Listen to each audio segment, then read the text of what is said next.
there's something that used to happen, used to strike terror into the hearts of stage hypnotists everywhere. And what is it? It's something known as a spontaneous coma or a spontaneous Esdale state. What would happen is 1 in every 10,000 people that you hypnotized, this would happen to. So what would happen is you hypnotize a group of people, and one of the people goes into hypnosis so deep that they will not come out. They will not come out of hypnosis no matter what you do. And what used to happen in the old days, the stage hypnotist would try his best to get that person out, of course, would fail because the person was in what we call the Esdale state or the hypnotic coma, one that feels so good that the person just doesn't want to come out of trance. Okay, now there are really only a couple of ways to get that person out. One is to take that person and put them to bed, and they wake up the next morning feeling wonderful. Well, that's good, but what normally happens is the people in the audience start to get worried because they think there's really something medically wrong with that person. And of course there isn't. They're just in a wonderful state of hypnosis that they do not want to exit. So anyway, they will not come out of hypnosis. And the problem is that the audience starts to get worried. They see this person looking like they're, well, it looks like a dead body, actually. A dead body sitting there in the chair, and they're worried. And what used to happen when the hypnotist was unable to get the person out of hypnosis is that they would call the ambulance. And the ambulance would come and they'd take the person to the hospital and they'd check the person out, and of course they would find there's nothing wrong with this person. Well, meanwhile, they took the hypnotist to jail. And in jail, the hypnotist would stay in jail until they were sure that no lasting damage was done to the person that was in the show who wouldn't come out of hypnosis. Well, last Friday night, it happened to me. I was doing a show, and the lady in the middle of the committee went immediately to the Esdale state. She just turned into a potato. Well, not a potato. She was a lot looser than a potato. If you can imagine a potato inside, 2 potatoes inside a sock, and the one is just drooping over, that's what she looked like on stage. And she wasn't responding to any of my suggestions. She was not responding to anything. And so I knew what was going on, and I wasn't worried. And everybody in the audience thought it was funny initially. Hi, see that red subscribe button below? Please click on it. So, and about halfway through the show, I thought, I've got to get this woman off the stage because she's not responding to anything. She's just laying there looking like she's asleep. So I walked up to her and I said, I'm going to count from 1 to 5. When I reach the number 5, your eyes open, you feel wonderful. 1, 2, 3, 4, 5. Eyes open. Her eyes didn't open. No, she just stayed there. Flump. Okay. And she was laying all over the lady next to her, which brought her out of trance.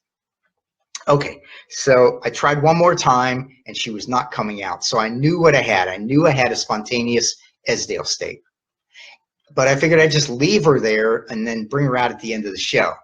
So I continued with the show, and every now and then I'd walk up, look at her, and make a funny face or say something like, wow, some people just really love their hypnosis, don't they? And the crowd would chuckle.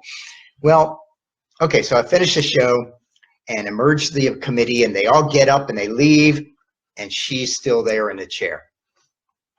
So what am I going to do? Try to get her out. She would not emerge from hypnosis, and now I can hear murmuring in the crowd. So I turned to them with my biggest, most everything's under control smile on my face and said, it's okay. This happens sometimes. Some people just love their hypnosis and they don't want to come out. And then I killed my microphone. And I had to do what's called the coma threat or Esdale threat. And that's when you say to that person, look, I know you're feeling good right now, but I need you to come out of hypnosis. And she didn't respond. And so I said, look, if you don't come out of hypnosis by the time I count to 5, I'm going to fix it so you can't go into trance anymore. And I'm dead serious about this. I was very stern. And so if you want to be able to go into hypnosis again, you must exit trance by the time I reach the number 5, and you know I will do this. Now, the reason why the Esdale or coma threat works is because the person feels so wonderful that they just they don't want to leave. They want to stay in that state. But it doesn't help you because the people in the audience are starting to worry now. They're starting to worry that something's wrong with this lady.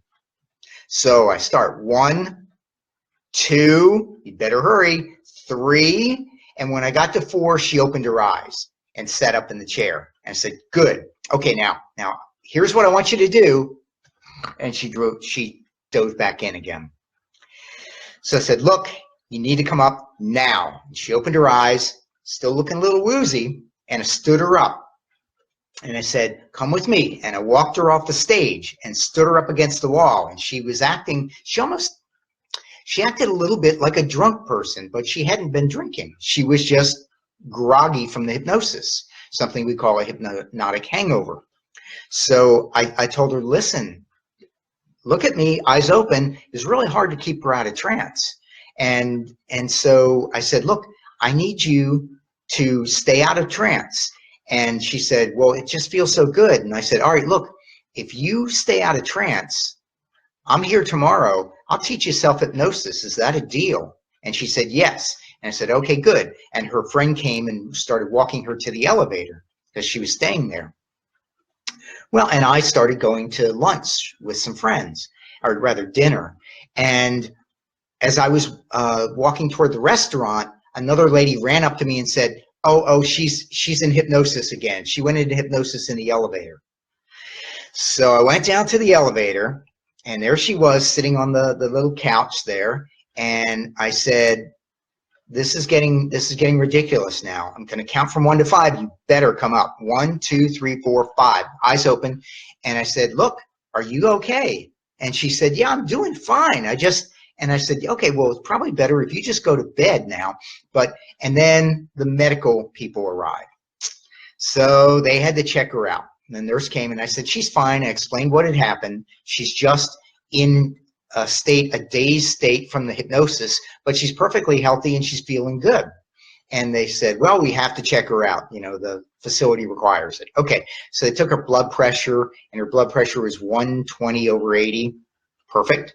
And then they checked her pulse. It was 65 beats per minute. Perfect. And she said, the nurse said, you're fine. And she said, I've been telling them I'm fine. And some guys were standing about 20 feet over, some security guys, and I heard one of them say something about getting her to her room because she's really messed up. And I didn't really hear what he said, but she did. She's in hypnosis, and her hearing is excellent. She said, there's nothing wrong with me, and I will go to my room. Just leave me alone, okay?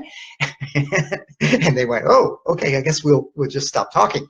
So anyway, so her friends took her up to her room. She went to bed, woke up the next day feeling great, came down to see me so that I could teach her self-hypnosis. So that's the deal. It only happens 1 in 10,000 people that you hypnotize. But when it happens, you need to use the coma threat sometimes to get them out of hypnosis.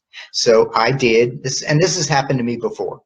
It's happened to me, and you know, as long as you know what you're doing and you don't let on to the audience that anything's wrong, then no harm done.